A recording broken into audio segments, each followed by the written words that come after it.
ओं भद्रं कर्णेभिः शृणुयाम देवा भद्रं पश्येमाक्षभिर्जत्राः स्थिरैरङ्गैस्तुष्टुवागुंशस्तनो बिभ्यसेमहि देवहितं जदायुः। ओम श्री भारतीय ज्ञान प्रणाली कहने से जो भारत की शिक्षा पद्धति है, जो वैदिक काल से चलती आ रही है, हमें उस ज्ञान प्रणाली को समझना चाहिए। क्योंकि जो यह हमारा भारतवर्ष है, यह ऋषि परंपराओं से और वैदिक जो साहित्य हैं, वेद, उपनिषद, उपवेद, पुराण आदि इत्यादि हमारे धर्मशास्त्र के आधार पर आधारित है। हमारे भारतवर्ष की जो नींव है, भारतवर्ष की जो संस्कृति है, वह वैदिक साहित्य पर आधारित है। हमारे शुक्ल यजुर्वेद के सप्तमाध्याय के 14 मंत्र में भी सा संस्कृति ही प्रथमा विश्वबारा कह करके जो वैदिक संस्कृति है, भारतीय संस्कृति है, भारतीय ज्ञान परंपरा है, यह सारे विश्व को साथ लेकर के चल सकती है और संपूर्ण विश्व के लिए वर्ण योग्य है और संपूर्ण विश्व को साथ में लेकर चलती है, ऐसा श्रुति कहती है। और हमारे मंत्रों में भी, हमारे शास्त्रों में भी यह बताया गया है कि केवल अपने लिए, अपने स्वार्थ के लिए कार्य नहीं करना चाहिए। संपूर्ण विश्व के हित के लिए, जिससे संपूर्ण विश्व ज्ञानवान हो, सुखी हो, समृद्ध हो, इस भावना से आगे बढ़ना चाहिए। कृण्वन्तो विश्वमार्यम, सारे विश्व को आर्य बनाएं। आर्य का मतलब होता है जो अपने कर्तव्य को करे, जो करना नहीं चाहिए उससे दूर रहे, उसी को आर्य कहते हैं। इस प्रकार सर्वे भवन्तु सुखिनः, सर्वे सन्तु निरामयाः, सर्वे भद्राणि पश्यन्तु, माँ कश्चित् दुःखभाग् भवेत्, यह हमारी उद्घोषणा है। हम एक व्यक्ति के लिए अथवा कुछ व्यक्ति के लिए कल्याण की कामना नहीं करते हैं, समृद्धि की कामना नहीं करते हैं।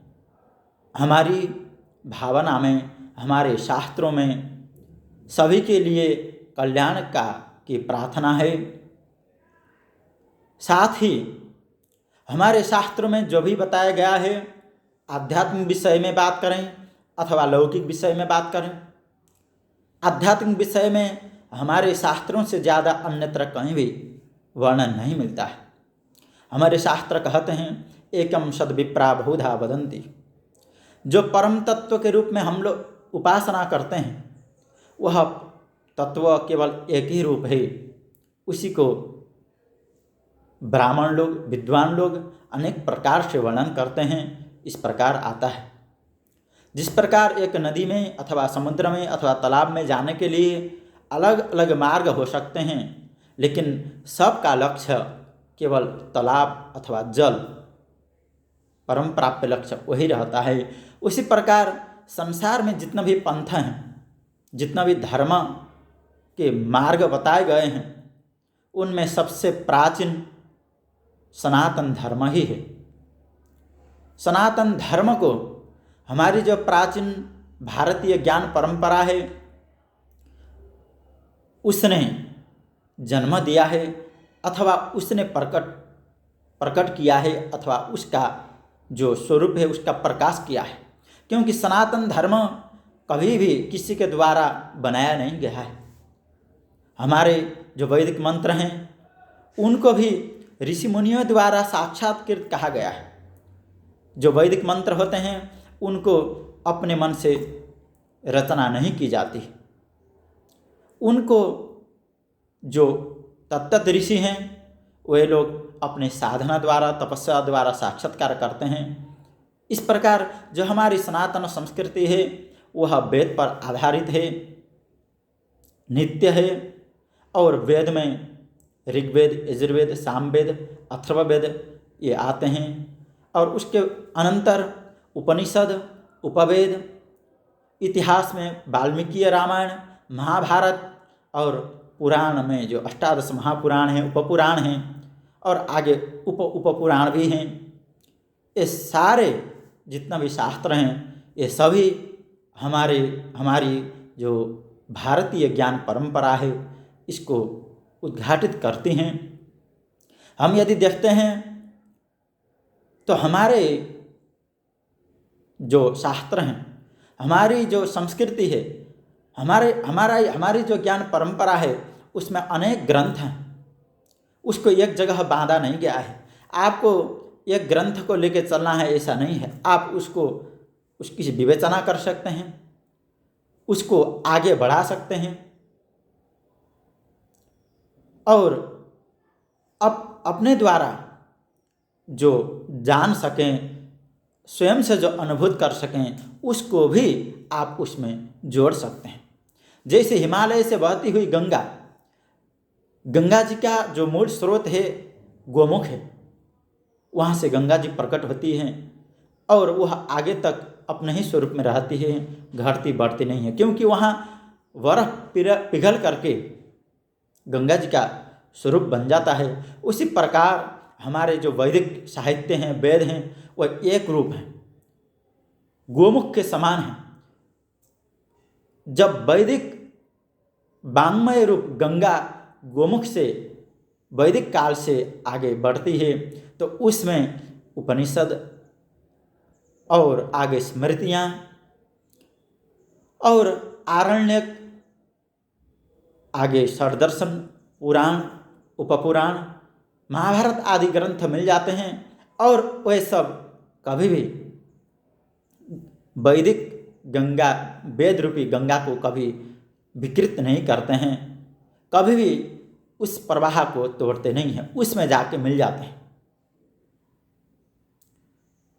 इस प्रकार जो हमारी वैदिक परंपरा है उसका विरोध न करते हुए, उसके अनुकूल, उसके बताए हुए मार्ग के अनुसार जो अपने तर्क से भी विचार करते हुए धर्म का निर्णय करता है, वही तत्व को जानता है, यह हमारा सिद्धांत है।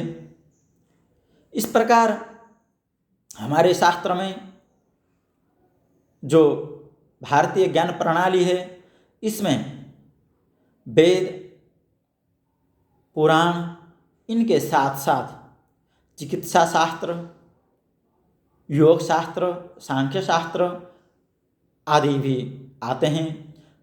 आगे विचार करें तो खगोल, भूगोल, ज्योतिष आदि भी हमारी भारतीय ज्ञान परंपरा का ही देन है। हमारे ऋषि महर्षियों ने हजारों साल पहले, जब उस समय आधुनिक यंत्र उपलब्ध नहीं थे, तो भी अपनी प्रतिभा, ज्ञान और उस समय के प्रयोग के द्वारा सूर्य ग्रहण, चंद्र ग्रहण इत्यादि का निर्धारण करते थे। अब प्रत्येक ग्रहों की जो गति है, आजकल भी हम आधुनिक हिसाब से देखते हैं तो भी प्रत्येक ग्रहों की गति वैज्ञानिक ही निकलती है। यह सब दिन हमारी प्राचीन भारतीय ज्ञान परंपरा के द्वारा ही प्राप्त हुआ है। हमारी प्राचीन भारतीय ज्ञान परंपरा का ही यह सब देन है। इस प्रकार हमारे जो शास्त्र हैं उनमें स्वास्थ्य के लिए सभी निरोग हो, मानसिक शांति के लिए योग शास्त्र का वर्णन किया गया, और तत्व ज्ञान के लिए पृथ्वी में, अपने शरीर में, ब्रह्मांड में कितना तत्व हैं, इस तत्व के विषय में सांख्य शास्त्र का वर्णन किया गया। और संसार में रह करके हमें आनंद की अनुभूति हो, इसके लिए अनेक प्रकार के कला शास्त्र, सौंदर्य शास्त्र, साहित्य शास्त्र, नाटक इत्यादि की भी रचना हमारी प्राचीन भारतीय परंपरा में प्राप्त होती हैं। इस प्रकार आयुर्वेद, गणित शास्त्र, भूगोल शास्त्र से लेकर रसायन शास्त्र, धातु शास्त्र, कृषि, वाणिज्य, गौपालन आदि जितना भी जीवनोपयोगी ज्ञान है वह भी हमारे शास्त्र में उपलब्ध होते हैं।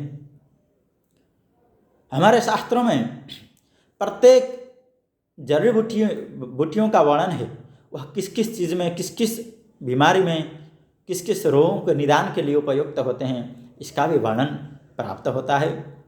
साथ ही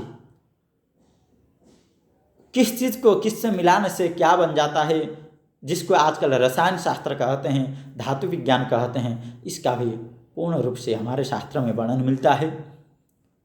और ज्योतिष विद्या देखें और वेद में भी देखें तो वैदिक जो शिक्षा है, जो गणित है, वह भी आधुनिक गणित की जननी है। गणित के बिना आजकल कंप्यूटर आदि भी चलते नहीं हैं। इस प्रकार जितना भी ज्ञान है वह सब हमारी प्राचीन भारतीय परंपरा में प्राप्त होती हैं। साथ ही हम देखें कि नारी का कैसे सम्मान करना चाहिए, समाज में कैसे रहना चाहिए। आत्रेयी, मैत्रेयी, गार्गी, लोपामुद्रा आदि जितना भी ब्रह्मवादिनी महिलाएं हुई, वो भी वैदिक काल में से ही हमारे प्राचीन भारत में होती आई हैं। महिलाओं का सम्मान भी हमारे शास्त्रों में वर्णन किया गया है। यत्र नार्यस्तु पूज्यन्ते रमन्ते तत्र देवताः कह करके। इस प्रकार हम देखें सामाजिक, आर्थिक, रणनीतिक किसी भी क्षेत्र में आप जाइए, भारतीय जो ज्ञान परंपरा है पूर्ण रूप से स्वयं में परिपूर्ण है। आप मनुस्मृति आदि उठा के देखेंगे तो उसमें आपको मिलेगा कि न्याय प्रणाली कैसी होनी चाहिए, दंड व्यवस्था कैसे होना चाहिए, किसको कैसे दंड दिया जाए, और राज्य को चलाने के लिए कर की व्यवस्था और वाणिज्य आदि कैसे करना चाहिए, व्यापारी से कैसे लेना चाहिए और गरीबों को कैसे बांटना चाहिए, यह भी सारा बताया गया है। राजाओं का अथवा अन्य दान ग्रहित्रियों का जो दान लेते हैं उनका कर्तव्य यह है कि जितने से अपना पेट भरे उतना स्वयं के पास रखे और जो अधिक आए वह समाज की सेवा में लगाए।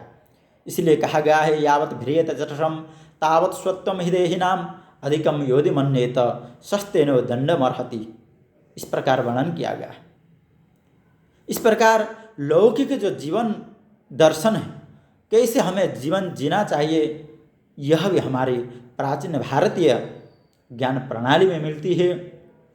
और साथ साथ जो आध्यात्मिक उन्नति है, जिसके बिना हमें शांति मिलती नहीं, वह भी ज्ञान का भंडार हमारे ही प्राचीन भारतीय ज्ञान परंपरा में प्राप्त होता है। साथ ही जो जीवन निर्वाह के लिए व्यक्ति में होने चाहिए वह गुण भी, जैसे विनयशीलता, धैर्यता आदि, विद्याधना ददाति विनयम विनयादि याति पात्रताम पात्रत्वात् धनमात्र मापनोति धनात् धर्मम ततः सुखम। यह कह करके विद्या को विनय का माध्यम बनाया गया है। दूसरे को अहित के लिए अथवा स्वयं के अहंकार के लिए विद्या नहीं होनी चाहिए, और धन के लिए हमें विद्या का दुरुपयोग भी नहीं करना चाहिए। यह हमारी प्राचीन भारतीय परंपरा बताती है। इसलिए हमें वैदेशिक जो आधुनिक जो ज्ञान है, कल्चर है, उससे दूर रह करके भारतीय जो ज्ञान प्रणाली है उसको अपनाना चाहिए। भारतीय ज्ञान प्रणाली स्वयं में परिपूर्ण है।